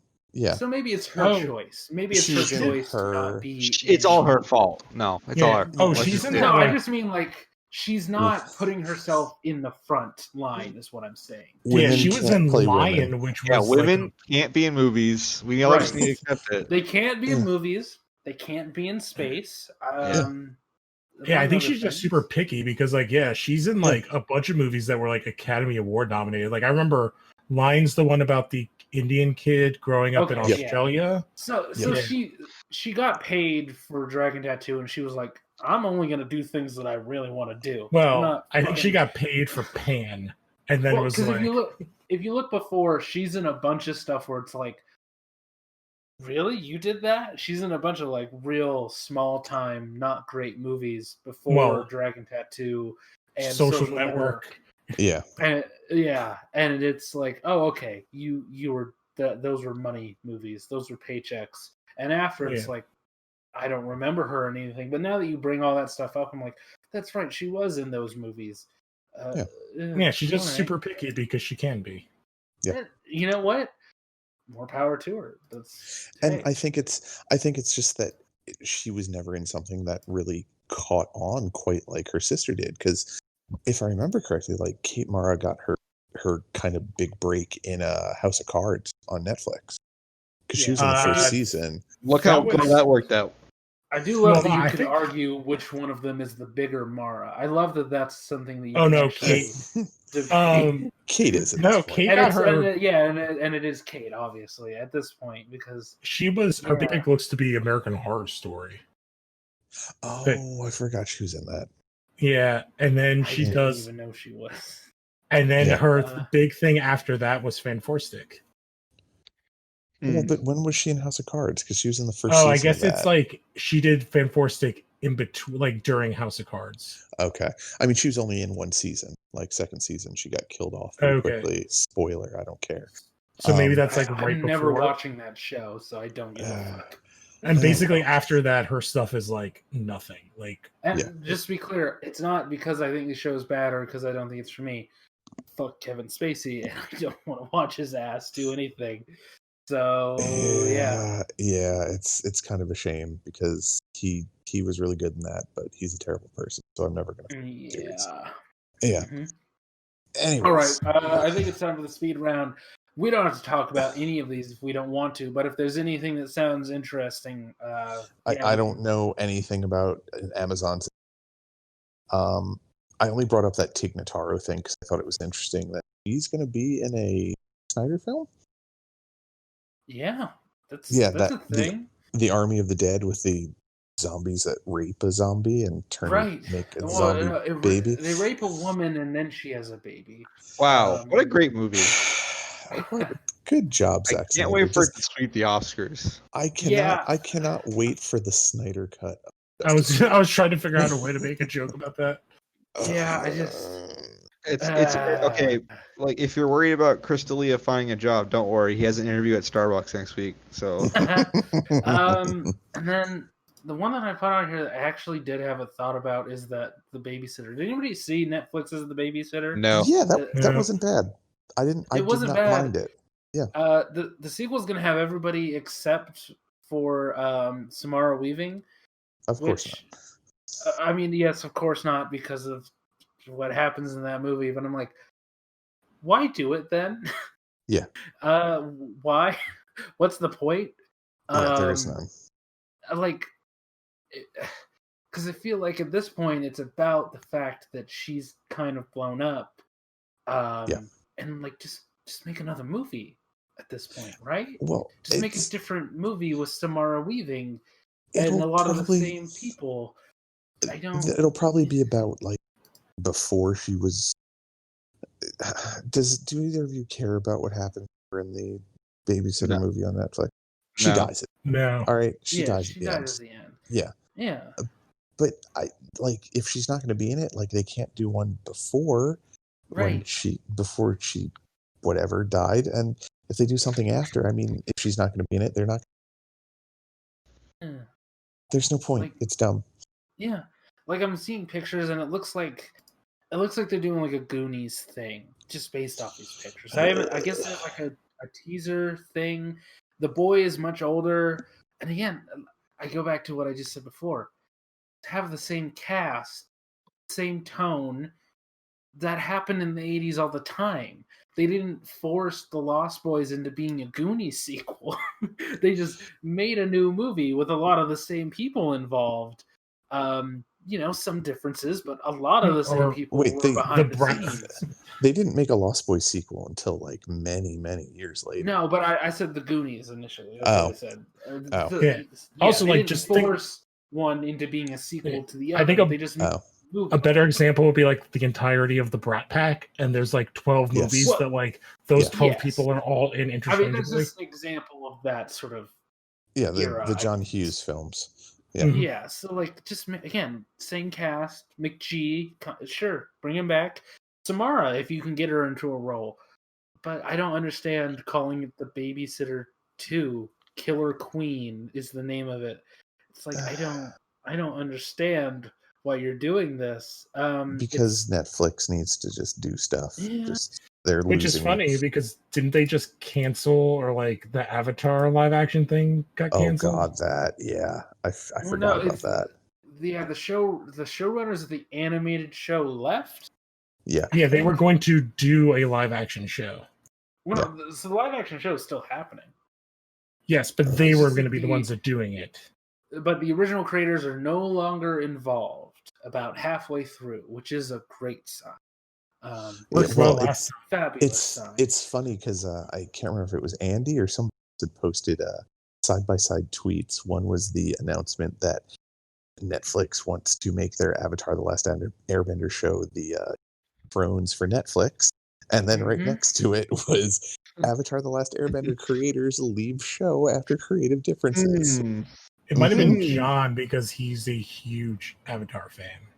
I think it was Andy. Yeah. Yeah, that from John seems like it's a little bit too, I don't know, mean-spirited, and John is a gentle flower and would never. Right. Yeah. Whatever. It.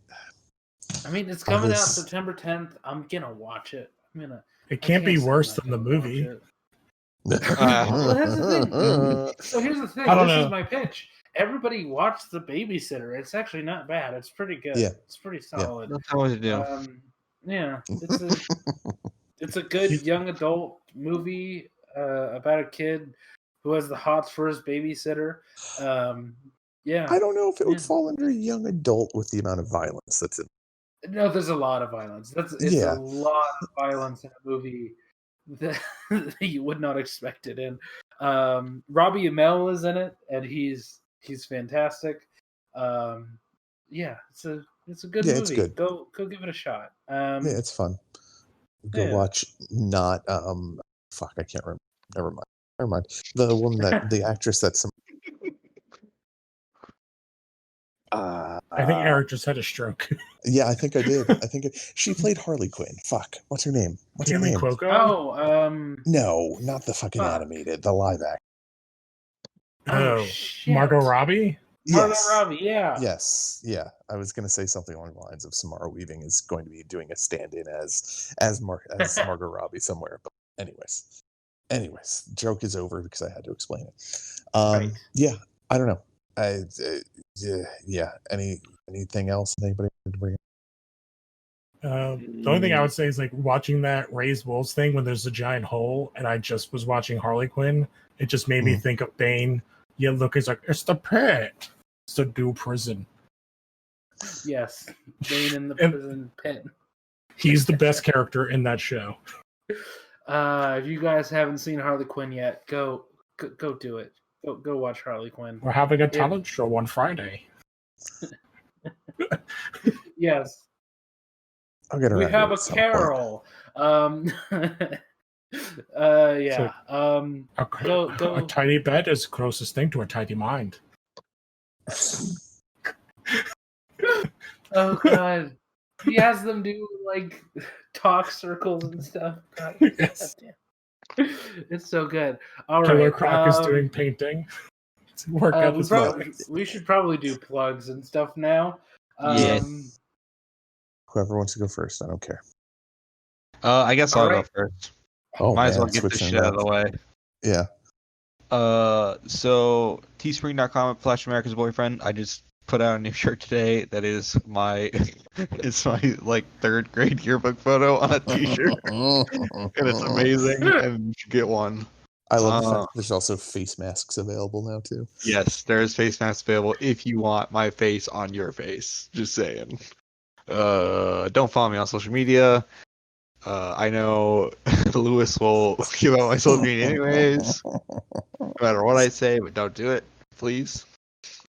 Other than that, nothing. Yeah. Notaro podcast. New episode out tomorrow with Izza. So yeah, go check that out once it's out. Yeah. I'm Erik Fedorczyk. Find me at Erik_Fedor on Instagram. There's pictures of dogs and cats and food and comics. I'm also floating around the Phantom Zone, doing my thing there. It's likely not, because it doesn't seem like we're all that active, or anybody's really all that active on this. Occasionally people will post stuff, but everyone's just kind of got... We're all busy people. We're in the middle of a pandemic, all right? Well, that's what I was going to say. Weird, like, the news has been weird. Yeah, like nothing, also, and then giant stories. That, and I feel like everybody's just kind of like, oh God, what do I do now? Because we've been trying to fill our time with stuff since the pandemic started. And it's like, well, I've done everything I could possibly do. Now what? I don't want to post there anymore because I'm bored with that shit. I don't want to think that. Yeah, I don't know. That's just my theory. Also, Diana was impregnated by one of these snake people that live within Buckingham Palace. She was to be the moon goddess and give birth to the moon child, who was going to bring about the birth of the new archons who would suffer sorrows. So, comic show, we are going to cover obviously comic news, and we are reading the Quentin Tarantino written Django Zorro comic. Oh, what is that? He only did the first issue. It's interesting. I like it. You can definitely tell it's Tarantino written in the dialogue. Oh, because it says the N-word constantly, right? Yeah. How many times does Zorro say it? There were no women's feet, but I guess it's because he only had to write it. He wasn't drawing anything. You know, he pitched the idea though. Right. You know that there was direction and that the artist just had to ignore it. Okay.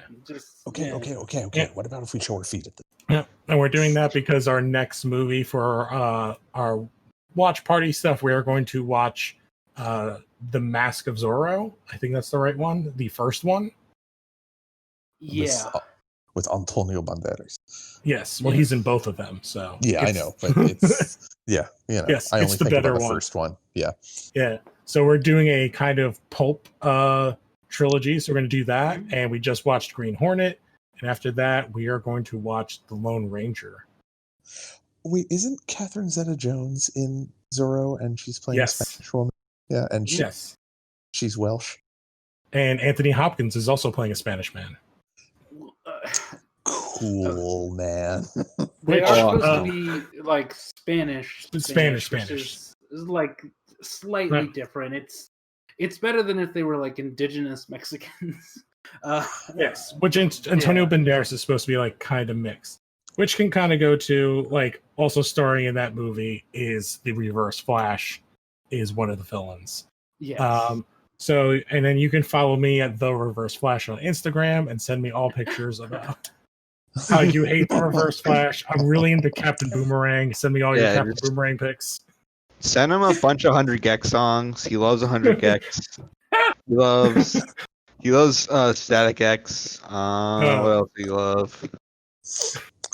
Oh, wait, so you changed it from young_com? You motherfucker. But like I was saying, like when Diana was killed by the Grey, because of not giving birth to the terrible God King of the Outer Church. Adios.